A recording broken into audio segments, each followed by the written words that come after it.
And so my question is, we thought that receptivity is a really good word when you understand that there's a vibrational reality that you are wanting to realize.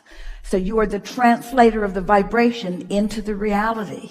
And once you get that your job is that translation, and that you've got, Esther became receptive to us because she meditated for 9 months, quieted her mind, got rid of all resistance, allowed her vibration to raise, and then there we were. It's the same about everything. Receptivity, vibrational, be receptive to abundance. When you're receptive to abundance, the idea of abundance sounds good to you, not scary.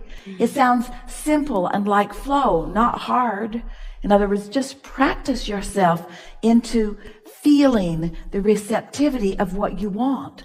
But you got to feel it before you can receive it. You got to get there before you can translate. We like this conversation. It's the peace that many of you have been looking for.